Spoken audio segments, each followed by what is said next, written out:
Chilton going for a new school record, puts one up from 25 feet. It's good, and he has 52 points. Puts it up from 20 feet. It's good, and the Buccaneers are going to beat the Duke Blue Devils. And Coach Madison Brooks nails down his 350th.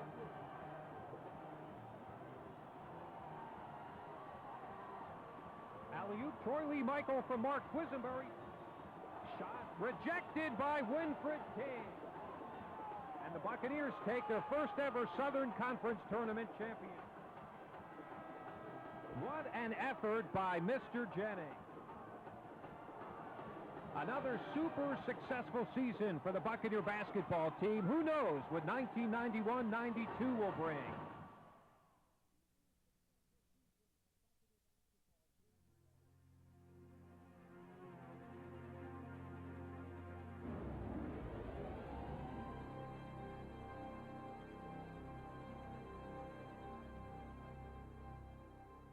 Calvin Talford into the lane, gear drives, back underneath Talford, banks it for two, and East Tennessee State seated 16th in this region, leading the top-ranked Sooners by 17. Keller underneath, Dennis slams it home for two, and the Buccaneer fans here in Nashville are going crazy. People knew it was for real 3 years ago when an unheralded East Tennessee State basketball team faced top-ranked Oklahoma in the opening round of the NCAA basketball tournament in Nashville. A starting team of 3 sophomores and 2 freshmen pushed the mighty Sooners to the limit, only to lose by a point in the final seconds. But people believed. East Tennessee State basketball fans believed, and most importantly, the young men on the team believed, that greatness was right around the corner. The following season, fans in Knoxville learned about the ETSU Buccaneers as well. Allen Houston passing top of the key. Ball loose. Alvin West breaks up the play, gets the basketball, drives down the lane, lay it up good. The Buccaneers out hustling Tennessee on their own home court. Jennings dribbling on top. Talford sneaking down low. There it is. Alley-oop. Talford smashes it home for two. Alvin West on top, feeding down low. Dennis jams it through. And that, my friends, is the exclamation point on a great Buccaneer win here in Knoxville. Jennings driving baseline left in the paint. Layup, bang, Jennings. Bucks showing UT how basketball's played in Johnson City. ETSU fans would not soon forget the day the Buccaneers laid it on the Vols in Knoxville. Later in the season, the Bucks proved once again that they could win big games on the road by knocking off North Carolina State in Raleigh. Jennings behind the timeline, length of the court pass to a streaking Talford, lays it up good. East Tennessee State taking another step forward with the performance here in Raleigh. From that point, it was on to another Southern Conference championship and another trip to the NCAA tournament. And in the 1990-91 campaign, fans around the country would learn about a little man with giant talent, Mr. Jennings. A versatile 6'11" center named Greg Dennis. A dependable sharpshooting guard named Major Gear. And his equally dependable counterpart, Alvin West. An aggressive defensive performer named Michael Woods. One of the hardest working men in basketball, Marty Story. And our own human highlight film, Calvin Talford. A spectacular junior college transfer named Rodney English. A talented sophomore sharpshooter named Jerry Pelfrey. A true freshman with outstanding potential, Trezell Silvers. And the man who would step in to play a big part in the season, Darrell Jones. And the other contributors, Eric Palmer, Mo Hayes, and Lauren Riddick. The East Tennessee State University basketball team had made national news. Major publications took notice, and the Bucks were consistently ranked in the top 20 all season long. The season started off on a high note as the Bucks traveled to Provo, Utah, and a match in the opening round of the preseason NIT tournament. The opponent, Brigham Young, led by the giant 7'5" center Sean Bradley. The Bucks showed the western half of the country what basketball is like in Johnson City Northeast Tennessee, and Southwest Virginia. The fact that State lost to the third-ranked team in the nation, the University of Arizona, in the second round, was nothing to be ashamed of. ETSU once again proved that it could play with the best in the nation. It was to be afterwards that the Bucks would face a crisis. Center Greg Dennis, one of the catalysts for past success, would be lost for the season, a victim of a broken foot suffered in practice. It would be up to Darrell Jones to take over as the starting center, and up to the rest of the ball club to show that it could pull together. State did so by winning.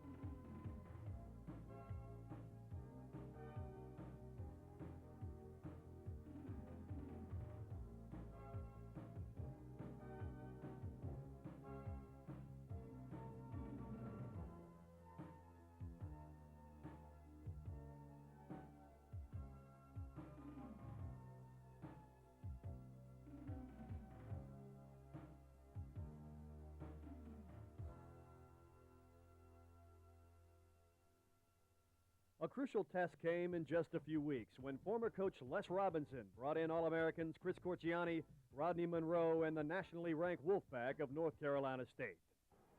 English left corner, left sideline Jennings, down low underneath. Talford smashes it home. You would think NC State would know by now not to let Talford roam free in the paint. Baseline left English, left sideline Pelfrey, three-pointer. Good for Pelfrey. Right in front of the NC State bench, Pelfrey for three. Right of the circle, Woods on top gear. Launches a long three-pointer. Good for Gear. That was an NBA-style three-pointer for the Major. The Buccaneers would have other big games on the road, including a victory over North Carolina Charlotte on national television, and a rare trip to in-state rival Memphis State. Ball broken free in the lane. Jennings has it. This is a 4-on-1 fast break. Jennings ahead of the pack. Lays it up good. Jennings between the circles, alley-oop. Talford smashes it through. Elliott Perry right of the circle. Memphis State, 3 points down, looking to tie under 20 seconds to go. Three-pointer. Good for Perry from the right sideline. Jennings on the free throw line. In overtime, Bucks battling back after losing the second half lead. Free throw good, and the Buccaneers are going to take it here in Memphis. With the top 20 ranking safely in hand, it was off to the Southern Conference tournament for the Buccaneers. The Citadel with the basketball. Ball broken free in the paint. Jones dives into the crowd to save it. Passing down court, Jennings one-on-one. Baseline right, lay it up good. Mr. Jennings from Darrell Jones. Buccaneers, left sideline Story into the lane. A streaking Silvers lays it up good. Trizell Silver. Left sideline, Pelfrey down low underneath. English reverse layup. Good for Rodney English. Great pass from Jerry Pelfrey. Top of the key, ball broken up by Rodney English. 1 against 2 English. Scissors in between the defenders for the layup and 2 points. Top of the key, Silvers drives alone. Super slam for the freshman Trizell Silver. Championship week on ESPN continues live from the Civic Center in Asheville, North Carolina, as the 19th rated Buccaneers of East Tennessee State take on the Mountaineers of Appalachian State University. English.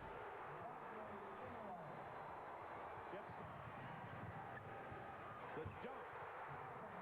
Jennings to Talford for the slam. Keith Jennings. Now, we talked about the type of player that Jennings is. Look at the awareness. He knew he was falling down. Mighty in control. Throw the ball off the glass real soft. Now, watch this. Go the full length of the floor. And the fans are on their feet right now, applauding the play of East Tennessee State. And now you see the super subs from East Tennessee State. There's the heir apparent, Barrett Palmer. Real happy about that shot. Kicking it in from 3. 101 to 82. That's going to be your final score. The exclamation point on another tremendous tournament championship by East Tennessee State University. With another tremendous season behind them, the legacy had been set. The fans would never forget the exploits of Michael Woods, the unsung hero. He didn't get as much playing time as the other seniors, but he made the most of his minutes and was a true team leader. Major Gear, the three-point weapon, and a man who at any given moment could give the team the needed spark to win a game. Alvin West, the quiet man, a deadly outside shooter, and a superb defensive performer. And Mr. Jennings. His heart was much bigger than his 5'7" frame. Mr. became the symbol of ETSU tenacity. They are gone but not forgotten. And despite the sorrow one feels when he or she realizes that these great stars have gone on to future greatness, there is great joy in seeing what will be back this season. Trezell Silvers, a springboard from Southwest Virginia. Eric Palmer, a spark plug at point guard.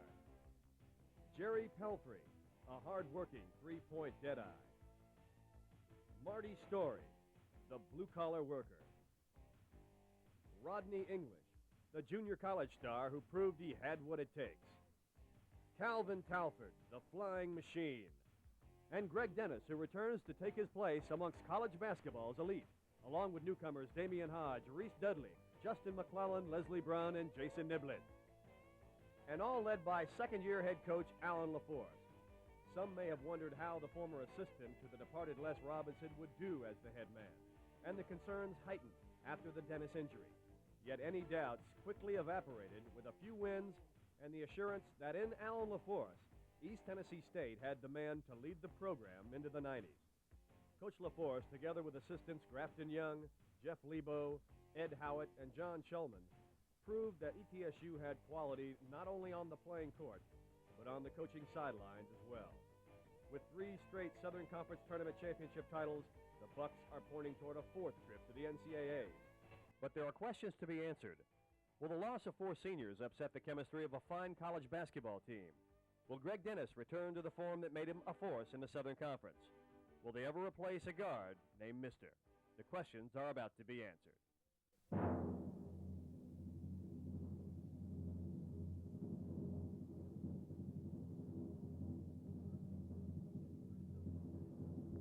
You know, when we started the season, we knew that there was going to be some areas that probably going to be vulnerable. We had some good people coming back, and Rodney and Greg and Marty and Calvin and some good young kids. But our point position we felt like was going to be a position that we weren't sure. Most people here in Johnson City didn't think we were going to be any good because we didn't have a super point guard anymore. You know, it was more of I think it was more of a balanced effort. You know, when we won the games we won this year and the games we lost, I mean, we didn't lose them because one person had a bad game. We lost them because the team didn't play good. And the ones we won this year, you know, we won them because we all combined together. I mean, like last year, you know, everything depended on what kind of game one certain person had, you know. And, I mean, people just didn't understand that, you know, this year we were focusing more on a team effort. We wasn't going to let Greg carry us. We wasn't going to let Calvin carry us. You know, we were going to do it together. And, you know, I think we did. That Tennessee game, I think every time we play Tennessee, it's always a rival because, you know, the people, East Tennessee State fans, you know, I think they want it. I think they don't care if we win the game all year as long as we beat Tennessee. So I think that's one of our rivals is Tennessee, going down there and playing them. And it feels good, you know, to go down and beat them because we can come back and have some bragging rights. And I think it was a big game for everybody. You know, and everybody wanted this game just as much. I think the community wanted just as much as we did, so we had to go down there and in order to be able to beat them, we had to play our hearts out, and that's what everybody did. You know, we had a couple of people that wasn't really 100%, but they went out there and gave it their all. But we had a tremendous performance by Jason Niblett, and I believe that was a big key to the game. We couldn't ask for a better effort and more the point production that we got out of Jason in the Tennessee game. You know, I think it's 31, 33, whatever that was. So immediately everybody said, boy, this guy, we're going to forget about Mister pretty quick. And but the way Tennessee played us gave Jason the opportunity to do some things that he's plenty capable of doing, and he had a great game. Everything was going well for me and for my team. You know, we was playing well, and I was, you know, having one of the best games of my career. And, you know, the shot was falling, you know, and all I could think about, you know, just keep shooting and, you know, hoping the shot would fall. It was another great game, I think. It was, you know, pretty similar to the first matchup we had against Tennessee. We had a great bunch of people down there, great following and whatnot, and we played a pretty good ball game against them as well. They were shorthanded. They had some players out on suspension or whatnot, and I think they're going to have to use that as a little bit of an excuse, but none the fact, we're happy with the fact that we can boast and be proud of the fact that we one of the best teams in Tennessee. Southern Miss here, when Southern Miss came in here, they were getting votes at that time for the top 25, and with Weatherspoon and the Jet All-American, they'd signed a freshman. I don't remember his name. That was Whitby was a high school All-American player, so they came in undefeated. We were undefeated, and I thought it was a great basketball game. I thought one of the better games that we've played in the 7 years that I've been here. I thought it was one of the better played games here. I mean, they played very well. We played very well. I think that gave us some notoriety, and certainly, again, always early games are confidence builders, and that gave us more confidence. Southern Miss game was great here in the Dome. It was a great atmosphere. I recall, going up against an All-American, like you said, Clarence Weatherspoon. If that doesn't get you going, then there's nothing that can get you going and get pumped up to play at Southern Miss. It's got not only Clarence but some other great athletes as well. And I think everybody was just real excited for that, to play that game. Win, lose, I think everybody was just up to be able to play that game, ready to play. It's always good to play against some good competition like that because, you got some people like, Weatherspoon and Wisby and Courtney and all them in there. I think, that's some guys that, is going to be up in the pro one day. You know that you got to go out and play your best against them or you're just going to get killed. So I think it's good to play against some competition like that. James Madison I looked at the film of that game the other day, and that's an unbelievable game. I mean, we had those people 35 points at one time. And they left here and go on to the Gator Bowl or Sugar Bowl and lose one game, and they get on a streak. And they win about 10 or 12 and end up, I think, either co-champions in the league or maybe second, and go to the NIT. They were a very good basketball team, and that was one of our better efforts of the year. Really, really helped us. Knowing that we was going to have to play James Madison, I really wanted to win that game very bad because, I have a friend that plays there. And that game really meant a lot to me, to get off to a great start, our team and myself. It just felt great. Getting the victory over Lefty Driesell. We knew they was going to be tough. We knew Lefty was a good coach and all. And I think we was really, really up for that game. It was close to break. And after that game, everybody got to go home. And I don't think everybody just wanted to play and get it over with. I think everybody just really wanted to go out there and give a good effort and go home on a good note. And that's basically what we did. In the month of December, we really became a team because, we suffered a few losses. I mean, we lost a few games we weren't supposed to lose, and, we had to do a little soul searching. I mean, I think it's safe to say up until December, we were more of an individual team. And by the time we came out of the month of December, we were a team because we had to spend all that time together, because everyone else was going home over the break and stuff, and we were still here. And we had to go to Japan, like I said, which weren't the best conditions or whatever, even though we really did enjoy ourselves, the opportunity to go and stuff.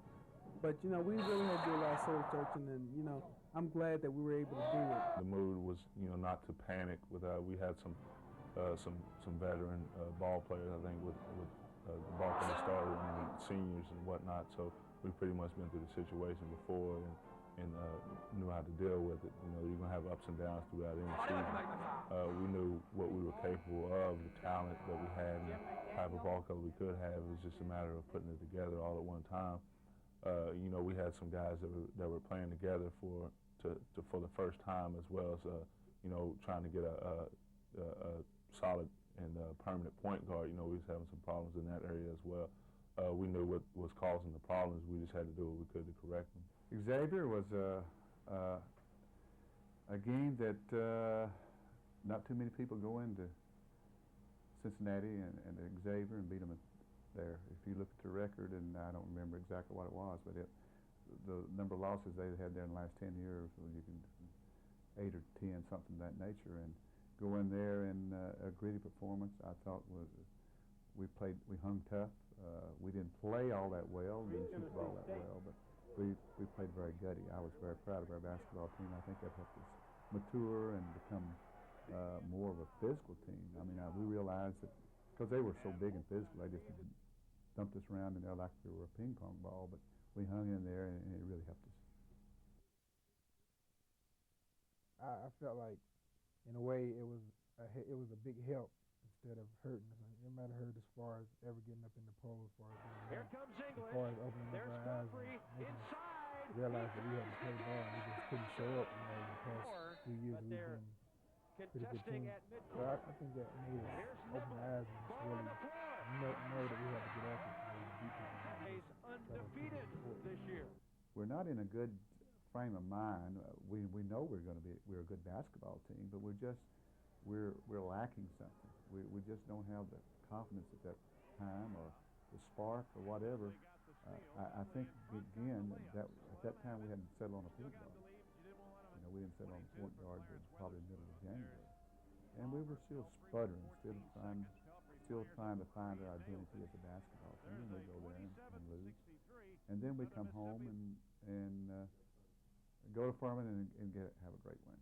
That was a big game. I think it was an exceptionally big game for the people that's been here as long as I have, Rodney. You know, to go down there and never be able to come out of there with a win. And it was in the back of our minds, you know, thinking that once we stepped on the floor, we had never won down there, and hopefully it wasn't going to be the same situation. But we knew, like, the times, it was like sort of reversed, because usually we would go down and play Citadel and then come back and play Furman. So this year they switched it up a little bit, and it helped, I guess. You know, we went in there with a good attitude. We played hard. We kept our poise, and we just played together and was able to come out there with a win. It was a great win because, you know, like I said, me and Greg and Calvin and Rodney, we'd never won down there except for when Greg and them very first came here. We really don't feel as though we lost that game. I mean, you know, every game we go out to play, you know, you're supposed to go out to win. We went out to play, but we didn't go out to win. We went out to keep the home winning streak alive. We didn't go out to win, you know. We just went out just to keep them from beating us. I mean, even though most people don't know how to relate it, there's a difference between going out to win and going out not to lose. And Chattanooga just comes in here and whips us. They play very well. We don't play bad. We play pretty good. And they beat us, and I think that was, in some areas, that was the thing that helped us some. We got, you know, the pressure began to mount, and our home winning streak was at that time like second in the country. There had been some other people that had been beaten, and so that moved us up like second. And we got to the point where we were playing not to lose rather than playing to win. So that took the heat off of us. And it hurt to lose that game. Especially it hurt to lose any game here because of our record and everything we had going. But I think that game hurt, but it helped a lot more than it hurt. It made us realize in order for us to win the conference and to be able to go back over the mountain across the mountain and do what we did the past few years, we had to really start playing some ball. We couldn't just, when things started going bad, we couldn't hang our heads and, you know, just blame it on somebody else. We had to take responsibility and pick everybody up and just continue to play. And I think after that loss, that's what we was able to do. And, you know, when we played Furman here, when they came back in the second half to beat us, you know, we were more content on the first half. I mean, we played so great and stuff that, you know, we figured it could carry us, and it really did. We started getting sloppy with the ball, and, you know, we really weren't focused after halftime. I mean, the attitudes in the locker room during halftime, you know, guys were like, we really killed them and stuff. And you know, personally, you know, I know some of the guys from Furman and stuff. I knew they weren't going to just lay down and stuff, and, you know, they came back out and they just whooped us. They beat us. We come home and lose to Furman after having a big lead, and that hurt us. That bothered us. But again, all these things helped us become a better basketball team. Because one of the things that we preach is when you win, you don't get up on top of the mountain, and when you lose, you don't get down the valley. So even though it hurt, we had begun to mature. And we were a better basketball team at that time, even though we lost to Furman here than we were when we won down at Furman. So we kept things in perspective, and I thought our coaching staff did an excellent job in that area. And our team, we kept working and kept getting better and better. And our goal was, from the very beginning, is we knew that we were going to win the Southern Conference tournament. That was our goal. And we were building toward it. Every day we practiced. Our goal was to win the Southern Conference tournament. And, you know, our little slogan or motto or whatever was 4 and more. We wanted to win the 4th time in the Southern Conference, and more was win more games in the NCAA, which ended up we did. It was great. You know, it was sort of hard to deal with the loss or whatnot, but you know, that sort of took away, dampened the, you know, being able to celebrate and be happy with, you know, what I've accomplished personally. You know, I've always been, I'm willing to give up a personal accolade, you know, anytime for the benefit of the team. A W is almost always a lot nicer than, you know, something you have personally. But you know, that was sort of, the loss was overshadowed that a little bit, I think. But you know, all in all, I think things turned out pretty well when you look at it, you know, from this point now. Beating teams in the ACC, the Southeastern Conference, or wherever, particularly our conference is not rated that high. You know, we're probably middle to the lower, you know, anywhere from, there are 32 or 3 conferences, and we're probably ranked anywhere from as low as 16, as high as 21 or 22. So when you beat teams of the SEC, ACC, it gives you conference and it gives your team, your program, some credibility. And going in and playing North Carolina State, North Carolina State was not a great basketball team, but they were an ACC school and beat North Carolina twice, and they had some, beat Pittsburgh, they had some great wins. And to go in their place, the first half, I didn't think we played well, but we came out the second half and played well, run up to win the basketball game. And all those games that you win like that, if you notice our players, they kept things in perspective. You know, we weren't celebrating because we beat an ACC team. You know, we didn't celebrate because we won a SEC team in Tennessee or James Madison here. We kept things in stride, and again, that goes back to what we believe and what we try to teach our guys. You know, that we took one game at a time, and the next game we were playing was the most important game. Even though those, I'm not saying that beating the North Carolina State was not more enjoyable, meant more to our program than beating, say, Oral Roberts. Meant more to us. It was a big game. We really had a good team unity, I would say. Everyone, you know, was really starting to pull together. Everyone was, you know, rooting for each other, you know, and that's what you need to have a successful team. Everyone pulling for one another. And, you know, we really came very close down the stretch, and that's what made the difference, I think. Chattanooga had been playing so well. And going to their place after they had beaten us here, and then knowing we had to go to Western on Monday, and Western had all their people back and were playing really great. You know, that was a big chore for us. And to go in there and play like we played and win the game as handily and as easy as we did win the game, and then going to Western, our team was in sync and we were back on the road. Our goal was to win the tournament 4 times. See, most people thought we were saying sweep the entire conference. You know, we really didn't have a goal for winning the regular season conference until, you know, it got right down to the stretch. The last couple games, we realized, you know, we really could do it.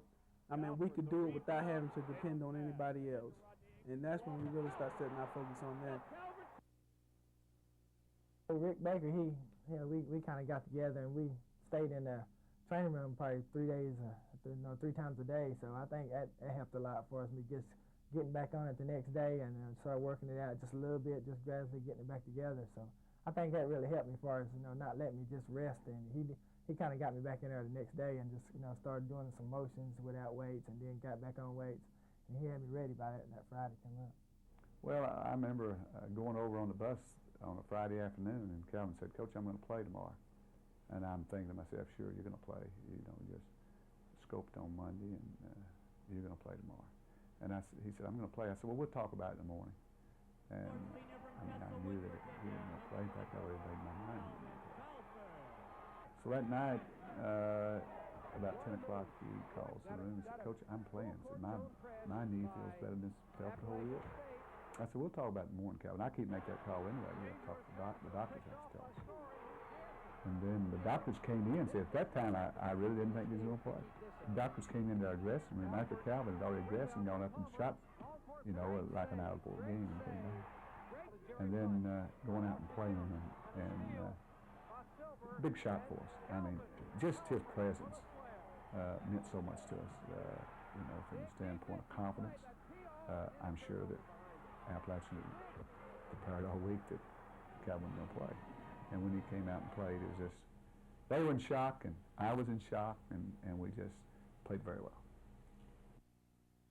I think it was a lot of pressure on the seniors because we had been there past 2-3 years, and we wanted to do it again. You know, we wanted to make that fourth time really special, you know, because the first time was real special, and second and third. But I think the fourth time just meant so much to all of the seniors if we was able to pull it off. And we played together, and the young guys gelled, and we got a lot of support from the bench, and we were just able to do it again. Going into the Southern Conference tournament, you know, it's a lot of pressure on me, you know, by being a new kid on the block. They had won 3 straight before I arrived here. You know, I didn't want to end here. I wanted to go on and make it 4 in a row. You know, the team played well, and, you know, exactly what we did. We went out, and we had 2 tough games during the tournament. Then we had the Southern Conference Championship against UTC, which we had split during the regular season. And, you know, we wanted to prove to them and tell everyone else that we were the best team in the Southern Conference. Asheville had been great to us. Our guys, when we cross that mountain going to Asheville, I can just see a glitter in their eye that they know that they're almost home. And so we went out and played just as maybe one of the best games we played all year. I mean, we were just awesome. We took them out. Our defense was unbelievably tough, and we shot the ball well, and there was really no contest. And that was good because we got to play a lot of people and got to rest our guys for the next day, and coming back and playing Appalachian, a team that had made some statements that they'd rather play us than play UTC because we didn't play that good a defense, didn't play that hard, and that's young kids talking. I don't pay any particular attention to that, but our players, I think, took a little offense to that. And the first half, we really didn't play that well again, and you know, I don't want to take anything away from Appalachian. When I say we don't play well, Appalachian did some things to us that hurt us, and come back the second half, and then we played very well. We had a pretty bad taste in our mouth, you know, with the Chattanooga situation, where they were the one that broke our home winning streak as well, and losing at home just period. We didn't want to, you know, split with the regular season title, but like I said, it turned out pretty good for us being able to settle things with the rubber match in the conference championship game. You know, not only the fact that we won the basketball game and get the tournament championship, but that settles things, you know, as far as us coming out on top 2-1 as far as the season goes against them. Well, I think we knew that we was gonna have to go out and play well against them today because we had beat them down Chattanooga, so and they was probably coming looking for revenge. So I think we knew we was gonna have to go out and play hard because they was kind of hungry, you know, at the time. They knew that they could beat us in the tournament and plus get revenge for the last game. So I think we just went out and did the right things and got the win. Personally, I think the seeding was, I think it worked to our advantage. Because we have played Arizona before, and, you know, we were sort of closer to home. Whereas the year before, we were seeded way out in the Midwest, someplace out in Minnesota.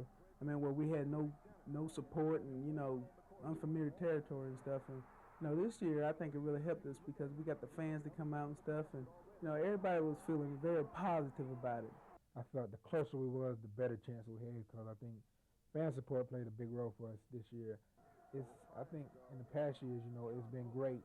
And, you know, hearing the crowd was a great feeling. But I think we was able to play, you know, whether the crowd was there or not the last 2 or 3 years. But this year, I think we depended on the crowd a lot more than we have ever before.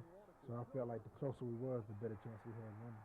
Yeah, I had a good feeling about it because, you know, as Arizona, we had played them, you know, before, you know, and I think, you know, they, you know, we pretty much knew, you know, their personnel and how the way they was going to play. And most of they lost a couple of guys, and that kind of helped too because, you know, we knew that we could match up with them real good. So I think, you know, everybody's, you know, glad that we got that season and we got into Atlanta, you know, we were bringing some fan support down. And I knew that they wouldn't bring as many fans as we did anyway, so that helped a lot too. At the lunch, I said, I hope we play Arizona, just saying that. And then when they announced Arizona, our guys really cheered. And we really felt like from that, when it was announced that we could beat Arizona.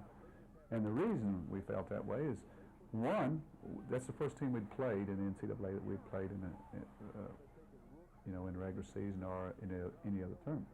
So that gave us a little confidence, and the big factor was we played so well against them out there. We had a chance to beat them in Arizona. We were real confident going into that game. I think last year's game against them out there gave us a lot of confidence naturally, but I think the people felt pretty much the same way that the team felt, and as far as we felt, we were very capable of beating Arizona, and they showed a lot of confidence in us. You know, when it came up that we had to drew the number 14 seed or whatnot, and drew Arizona, I don't think anybody really, you know, sit up and was wanted to turn tail and run away.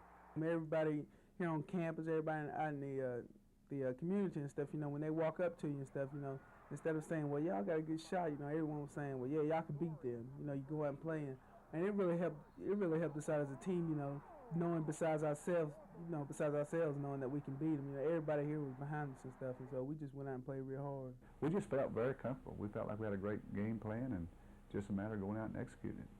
And our guys did that. Of course, it didn't hurt us the way we shot the ball the first half, hitting all those threes. I didn't realize that we'd shot that many, attempted that many, or even I didn't realize we made that. We had watched them play a couple of times on television earlier, and other teams had them beat until the last 3 or 5 minutes, you know, and they came back and won the game. You know, when we went in halftime, Coach LeForce told us, you know, we played a good first half, but Arizona's a team that's, you know, you can beat them the first half, but they're not going to let you beat them the second half. So in order to beat them, I mean, you got to really come out and take care of things. You can't hurt yourself. And, you know, we just came out and tried to stay focused and, you know, tried to keep the ball moving and stuff, and, you know, we were successful against them. We played that game. That was the greatest game I thought we'd ever played. And everybody just played together, and everything was just hitting on all cylinders. And I don't think anybody could beat us that night. I mean, I don't care who it would have been. And that's what we were prepared to do, and, you know, we did, and it was great. So we went out and played very well. Had we made our free throws down the stretch, the game would not have been that close. But it was a great win for us, a great win for us. One of maybe the greatest win in the history of our school. I know it's the greatest win for us since I've been here. It's very seldom you see 5 freshmen that can do the things that they do. They play extremely well together, you know, and I just wish them good luck. The way we approached them was we were thinking that our experience, you know, would cause them some problems and stuff, but they just came out and just jumped right on us. I mean, they didn't give us no chance to say, well, here's the area, you know, we can focus on to, you know, really wear them down or whatever. I mean, all their guys, they were just focused right from the tip. They came out and played solid. I mean, we couldn't match up with them from the start, and they really used it at their advantage. They're definitely young, but they really don't play like they're young. They probably play like they're about 25, but they seem to be playing well right now, and I think they're going to be some great players down in the future too. We get down early, and they couldn't do anything wrong. Shoot, they're hitting the threes and dunking on us, and we're down 20 at halftime. And everybody's going to be saying, well, that thing, you were just a fluke. That was a flash in the pan and should never happen. And it would really hurt us to get beat. You know, I'm thinking we're going to get beat 40. We get beat 21 half, we can get beat 20 the other half. So we, again, go into halftime and ramp and rave a little bit. And then we say, look, we played very poor. Let's have a go with 10-minute mark. Let's try to cut 10 off. Well, with 13 minutes to go, we'd cut it to 8. And we just dug too deep a hole and just took a lot out of us. And they're very athletic, very good. And we fought our hearts out, scrapped the second half. I've never been more proud of a basketball team than I was of our team that night. That second half, you couldn't ask for any better. Guys gave everything they had, and we just couldn't get back in the game. They're just too tough, too talented, and now they're in the Final Four, and they may win it. Well, you know, when I came in here as a freshman, we knew we could see something right away. But it was just a matter of putting it all together. We were very young at that point. And I think, you know, our first game here, you know, back in '87 when we came on the court, we started 5 freshmen. And that was sort of just something to get our feet wet. I think that was just a filling out sort of season, sort of trying to get things together. And then the next year, you know, when we came out, we had a much better season than our freshman year, without a doubt, in making that first NCAA appearance and making the kind of noise that we did against Oklahoma. I think, you know, that's probably the most talked about loss that, you know, you're ever going to hear about. But I think with the NCAA appearances we had, we've been, I think we could say for the most part pretty successful in the way that we pretty much handled the situation that was given us to pretty much the best that we could, being having a couple of 16 seeds, playing the likes of an Oklahoma and Georgia Tech. The Iowa game was close even without, you know, myself and Calvin in the lineup. For the situations that we've been given, like I said, 16 seeds and even having to travel all the way up to Minneapolis and things like that, I think for the most part, we've handled it about the best that we could. It's been really enjoyable. I've seen, of course, a lot more things than I ever would have in this point in my life by being on the team. You know, the traveling, you know, and everything. It's been a great experience to be able to travel around like that and see all the different sites, and especially Tokyo. You know, that was exciting, and a whole different way of life. That was the first time I've ever, you know, been outside the country at all, and so that was pretty neat. There's a little thing that everybody always wanted me to do. You know, I would act like, more or less, I would give a sermon after. It seemed like every meal before the big game or game, you know, we'd eat and get back on the bus, and everybody would want me to give a sermon for, like, say I was preaching, and I would preach for them, and it more or less would just loosen up everybody for that night, you know, and everybody would go back to the room, you know, laughing and everything, and then they'd have a good night rest, and we just come out the next day ready to play. So I think everybody enjoyed me preaching. I think if you ask anybody what they're going to miss, I think they're going to miss my sermons. Calvin and I mean, we have that little competition between us because, you know, we see between ourselves that we're very similar and we're very different. So, you know, the part of us that's similar, you know, we just kind of ride that, and then kind of ride each other, and just kind of, you know, make them work a little bit harder and stuff. Me and Rob, we started having a little rivalry, I guess, soon when he got here. We pretty much picked it out pretty good. We started doing good days, and we always maybe he'd do something, and I'd have to do something a little better, and we just kind of went on after that. But Rob, you know, me and him's good friends. You know, I think we got along. Started when he got here, we got along real good, and you know, it's good to have a guy that you can just, you know, compete with every game, and you know, just make little bets here and there. And I think that was a good thing for our success. I think that's how we, you know, did so well, you know, this year, because we mostly competing against each other and having fun, you know, while we're doing it. And now it is Calvin Talford of East Tennessee State. First team All-Southern Conference. Quick. And they had that great win against Arizona. I know folks did not like that out there in Arizona. That was one of those games, if you looked at the bracket, you had to like an upset. You got it. Why? Because the great speed and quickness of East Tennessee State. It's three-point shooting. It's a lot bigger lineup. How come the coaches aren't smiling? This game is not about, look at Wimp's not laughing. Okay, here he goes. I'd say that's a little better than Will Herndon's first try. Oh, the players love it. Look at this. Not bad. I said he can elevate. Watch this. Comes down, and a little pump brings it down from the right hip pocket. Throws it down. Again, he is an outstanding quick jumper also. Good timing. Calvin Talford out of the preliminary round, looking for another one here. Again, remember that long jump capability we talked about. He can go from baseline to baseline with it. He was the most impressive. Yes. Oh, there it is. Oh, yes. If the other was 36, hey, that knocked Fort Williams down.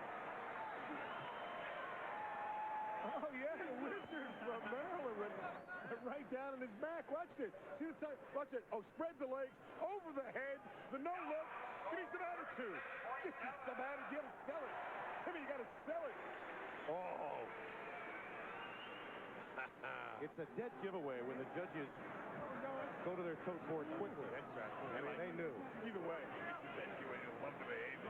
You know you'll love that one. 36, they had a lot of pressure on him. With us. We do have the judges here, but a little later on we'll tell you how you can get involved. And picking our champion. Calvin Talford now. East Tennessee State. Watch the leaper from the lane. Whoa! Excellent body control. Would be even more impressive if he came more from half court or three-quarter court. But very good, right? Very good body. Watch the body control. A little bit offset. It goes to the right. Times the jump, 360, boom. Right over the top. Oh, 39.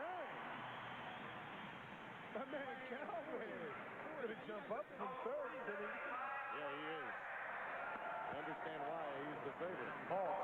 And we have two leaders that are moving on. Calvin Talford. Oh, by the way, our favorite, the front runner coming in. Again, those hyphen schools. I know. Portions of states. I know. Here's Calvin Talford.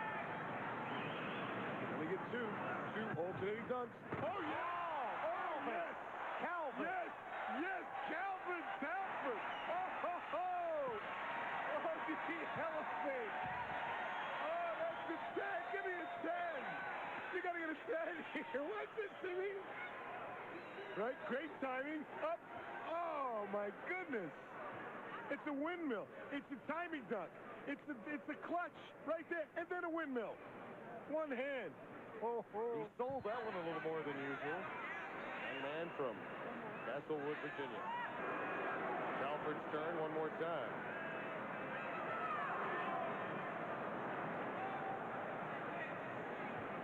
I'm surprised that Calvin doesn't have in his repertoire one of those three-quarter court, Timmy, runway dunks like that. Because he has such great body control. He doesn't have the time because he's a tremendous baseball player, too. He was drafted by the Philadelphia Phillies, so in the offseason, he plays the pastime. What is this?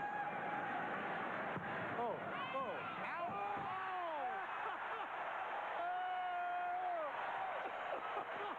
To quote Howard Cosell in '67, when Zora Foley went down, it's over. It's over. It's over. Oh. There's a trophy. Look at this dunk between the legs. I've never seen that. All the dunk contests, I have never seen this one. Just to do that alone and turn and catch it. Mr. Talford's got a W.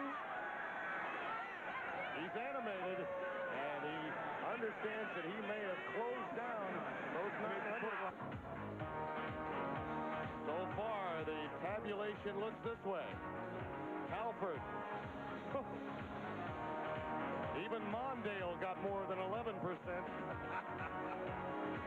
Our three-point shooting and slam dunk championship has come to a halt here in 1992. I'm with Calvin Talford. The 900 number lit up, and you were a Grand Slam landslide winner for East Tennessee State. You have to feel good about it. Well, I think it feels good for me, coming from my position back in East Tennessee State. So, it's good to come out and be associated with a great team that I will quit. So I just tried to come out and do as well as I did. Tell us a little bit about your strategy going in. Conservative early, and then come in with the big stuff late in the game when you really had to have it? Well, I was trying to kind of save the best for last, but it seems that judges are, they was scoring them pretty tight. So I had to come out with my best, pretty early. So I just basically tried to keep that strategy going the whole game. Calvin, when you think about it, the 6'3" and under guys have performed very well in slam dunk competitions. Going back to the Spud Webbs of the world, Cedric Ceballos. I mean, there is a little history involved here. Yeah, I think Spud Webb and Allen, I think they made a thing for the little man that showing that they can jump. And I think it's going to keep building up, to seeing people that can jump at 6'4" and under. Congratulations. You beat some big guys in Arizona in the opening round. You beat some big guys tonight. Oh, thank you. All right, Calvin Talford, our slam dunk winner. I'm so proud of our seniors. I could talk for hours really, about what these guys have meant to our program. Not only as basketball players, but as people. They've helped us recruit good people. They've set the standards pretty high. Calvin's first year 20 wins, second year 27, third year 28, fourth year 24, all four of them in the NCAA. That's pretty high standards. When I think of champions, I think of people that give it all. I think of people that never leave anything on the basketball floor.